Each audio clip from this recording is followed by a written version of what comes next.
Bismillahirrahmanirrahim. Assalamualaikum warahmatullahi wabarakatuh. Jumpa lagi dengan Miss Heriani dalam pembelajaran Kimia SMA kelas 10.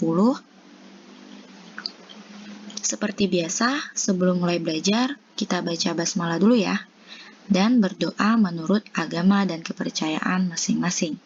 Baiklah, pada bagian ini kita akan belajar mengenai larutan elektrolit dan larutan non-elektrolit. Nah, sebelumnya kita harus tahu dulu definisi dari larutan. Larutan adalah campuran homogen yang terdiri dari zat pelarut dan zat terlarut. Nah, umumnya zat pelarut itu komposisinya lebih banyak daripada zat yang terlarut. Misalnya pada larutan garam. Nah, di sini garam adalah zat terlarut, sedangkan air adalah zat pelarutnya. Nah, jumlah air itu lebih banyak daripada yang terlarut atau garamnya. Nah, bisa juga kita buat garamnya yang lebih banyak daripada zat pelarutnya.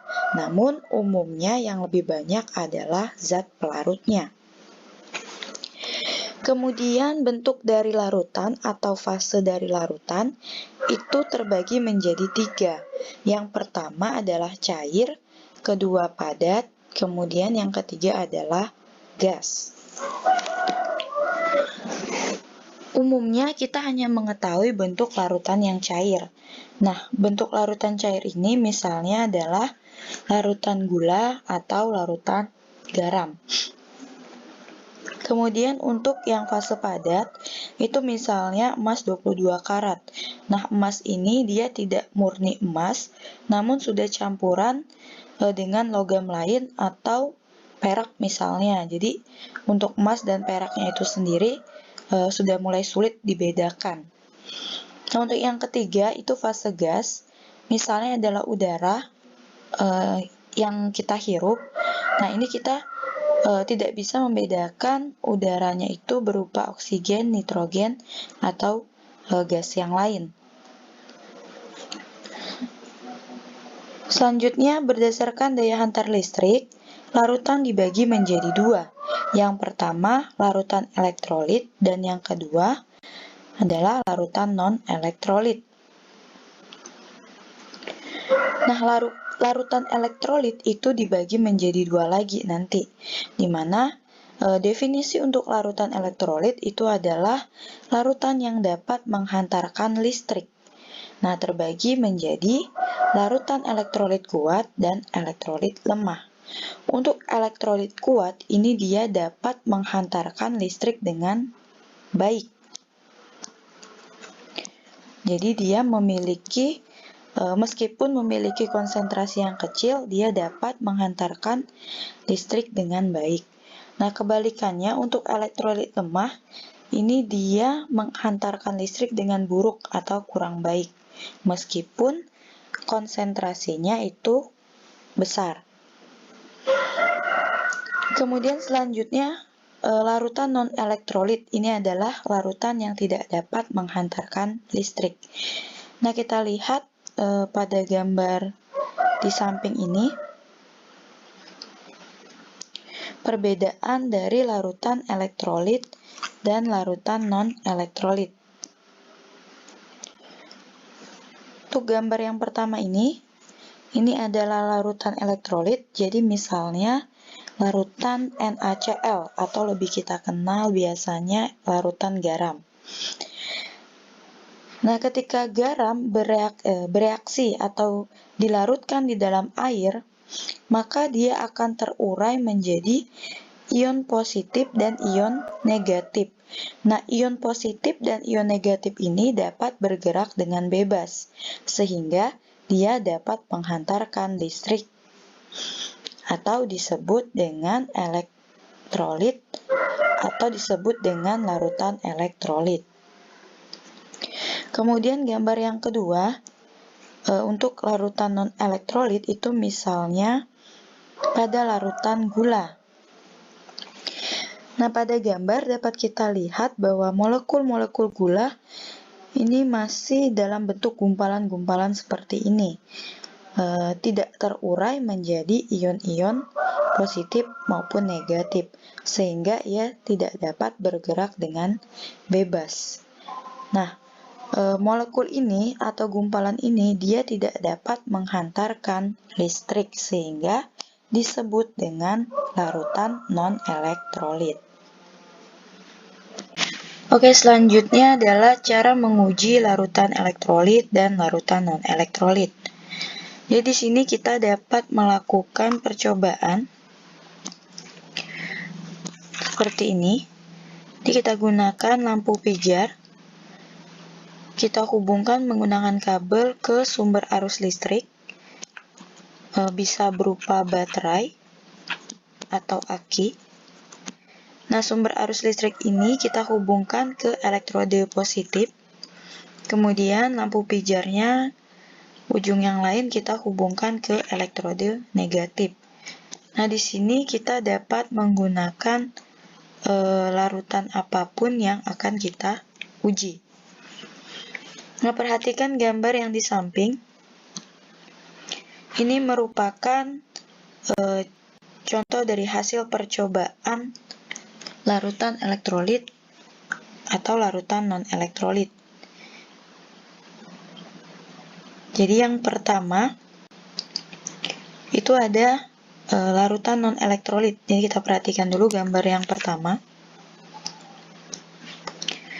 Nah, di sini kita menggunakan C6H12O6 atau larutan gula ya, glukosa. Nah, di sini kita perhatikan pada gambar bahwa lampunya tidak menyala. Dan kalau kita perhatikan pada larutannya, meskipun kurang jelas, tapi di sana tidak adanya gelembung. Jadi dapat kita tulis di sini, lampu tidak menyala dan tidak ada gelembung. Nah, kalau kita perbesar gambarnya yang di larutannya ini, ternyata larutannya atau hasilnya itu masih berupa molekul. Jadi masih berupa gumpalan-gumpalan seperti ini. Nah, jadi dia tidak dapat bergerak dengan bebas atau tidak adanya ion-ion. Maka dari hasil percobaan ini dapat kita simpulkan bahwa larutan tersebut atau larutan C6H12O6 ini adalah larutan non-elektrolit atau tidak dapat menghantarkan listrik. Kemudian perhatikan gambar yang ini terlebih dahulu, elektrolit lemah. Di sini kita menggunakan larutan CH3COOH atau biasa kita kenal dengan larutan asam cuka. Nah, kita perhatikan pada gambar. Di sini dapat kita lihat bahwa lampunya menyala namun redup. Sementara kalau kita perhatikan lebih jelas, di sini di larutannya itu dia akan ada sedikit gelembung. Jadi ada sedikit gelembung sehingga lampunya menyala dengan redup. Nah, di sini kita tulis dulu. Lampunya redup. Kemudian ada sedikit gelembung.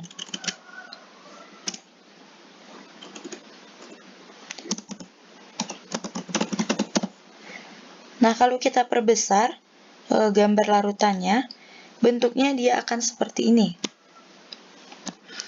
Jadi masih berupa molekul, namun ada sedikit ion atau ada beberapa ion. Ini yang masih berupa molekul-molekul, namun ada yang berupa ion positif, ion negatif.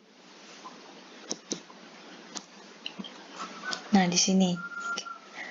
Sehingga Nah, dapat kita simpulkan dari percobaan ini, larutan CH3COOH itu merupakan larutan dengan elektrolit lemah. Dia dapat menghantarkan listrik namun tidak baik, jadi penghantar listrik yang buruk, meskipun konsentrasinya itu tadi sama dengan yang larutan non-elektrolit C6H12O6 tadi. Nah, kemudian yang terakhir itu ada larutan elektrolit kuat. Jadi di sini kita menggunakan larutan NaCl. Nah, kalau kita perhatikan pada gambar, untuk nyala lampunya sendiri itu dapat kita lihat dengan jelas, lampunya menyala. Jadi lampunya menyala terang.